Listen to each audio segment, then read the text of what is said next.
Our guest today is Joan McVitie.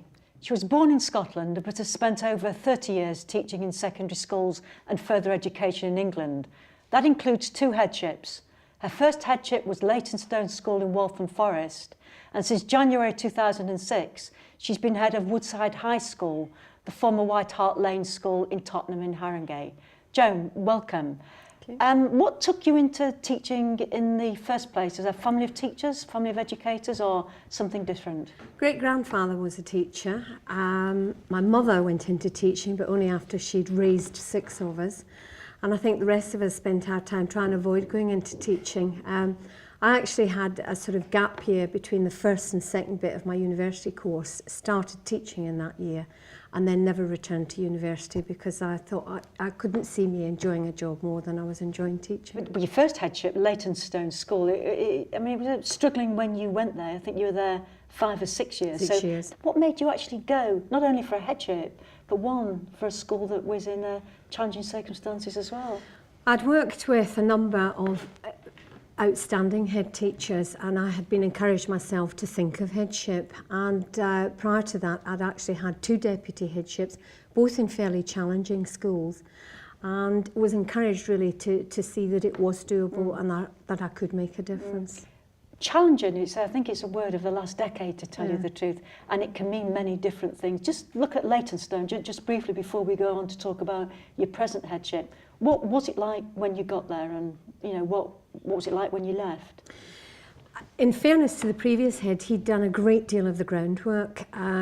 There had been issues in terms of the school was very undersubscribed, and he'd managed to start that significant tilt.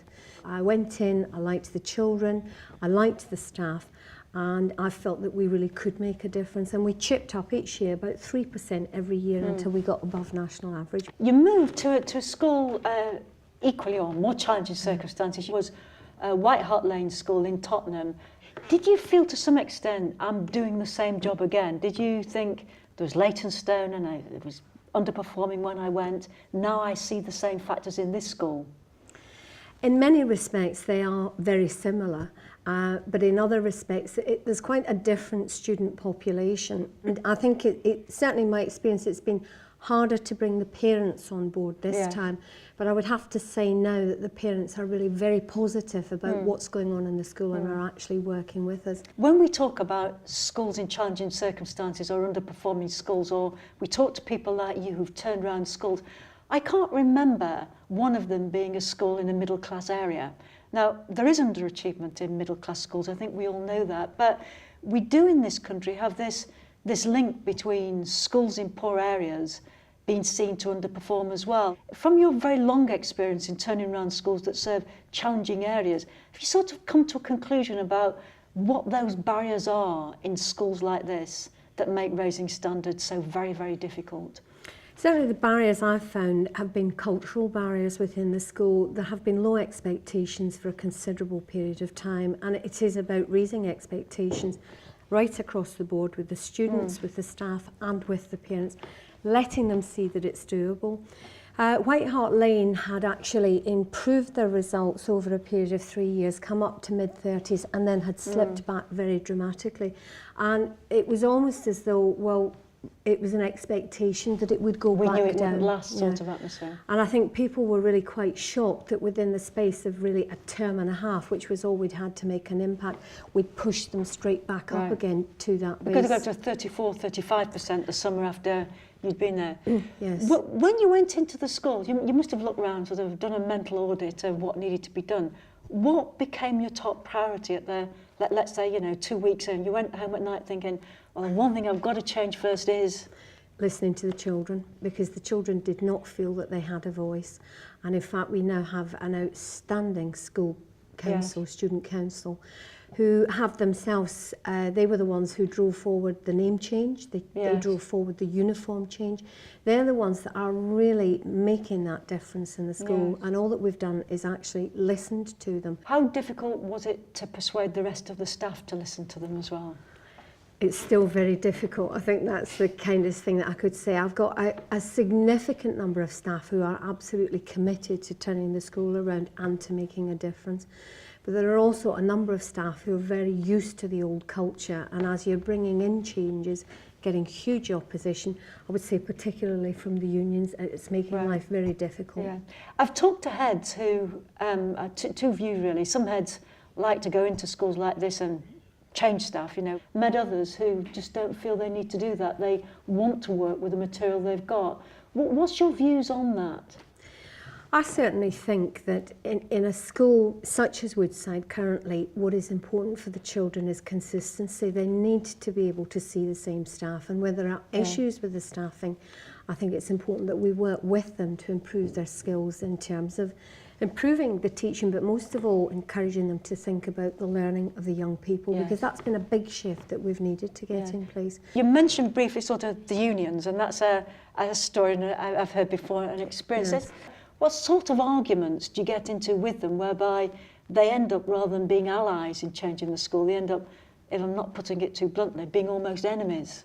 The issues lie in terms of the staff who do not want to be managed, want to continue in the old patterns of behaviour. And in instances like that, what I found in fact is that those individuals, instead of bringing matters through to me as head teacher, are going immediately out of the school and escalating the situation. Yeah, so that takes time, energy, and the rest of it. Is it getting better?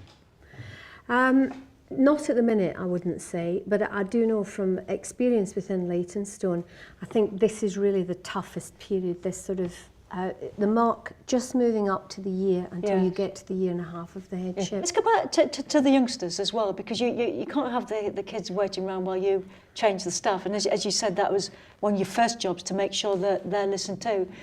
The reputation of the school, indeed the area, was one of ill-disciplined children who bring in problems from the neighbourhood into the school. Was it like that when you got there, or was it a reputation that was ill-deserved? I have to say it was like that when I got there.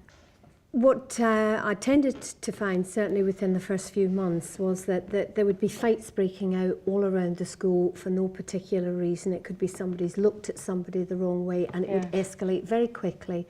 And then the students were bringing in older brothers, gangs. You would have people waiting at the gate. And that really, we had to move that on very, very quickly.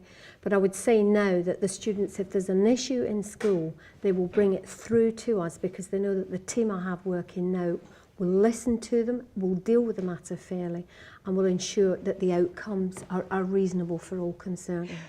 Some heads, when they go into school like yours, I'm not sure how possible this would be, they seek to influence the intake. I mean, it's a perfectly respectable argument that what you need is a more balanced intake to give you capacity to improve. But what's your views of that? Is that a legitimate way to raise standards, or is it something that's really a shortcut that you don't need to take? I mean, I think that the most appropriate thing would be that all of our local children saw us as a good local school and were putting us down as their first choices. And that's not happening. That certainly hadn't been the case.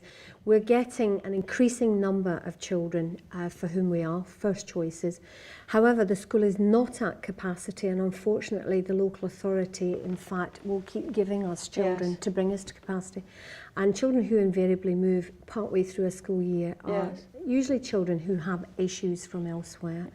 So we're taking these in as well as our own. In fact, in the first half of this term, we had 67 additional admissions. That's a lot, isn't it? It's extremely hard for us to manage. Because presumably you've got a fair amount of pupil mobility anyway. Yes, yes. Are you not empowered to say no to the local authority because you're turning around an underperforming school? I do say no, and it's caused, shall we say, a little bit of friction between myself and the local authority, because the one that I find absolutely critical is to try and put Year 11 students in this term.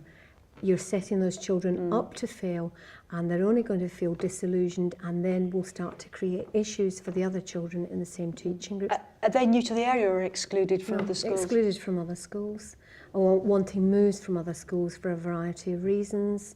Very few are new to the area. To what extent can you turn the school around without actually addressing the needs of the wider community and the support that parents are giving you? I think it's absolutely impossible, and to that end I held meetings with parents last week. These are meetings outside of the normal run of parents' evenings, but one of the things that we have noticed is now that our parental attendance at the parents' evenings has improved significantly. We're still not at the level that I'd like to be, but it is improving. And it's also about making the parents and carers feel comfortable when they come into the school, many of whom haven't had a school experience themselves, particularly where our families have come, you know, from other countries. And it's about making them feel comfortable that they can come in and, you know, communicate with the staff, not just with me, but with all of the staff.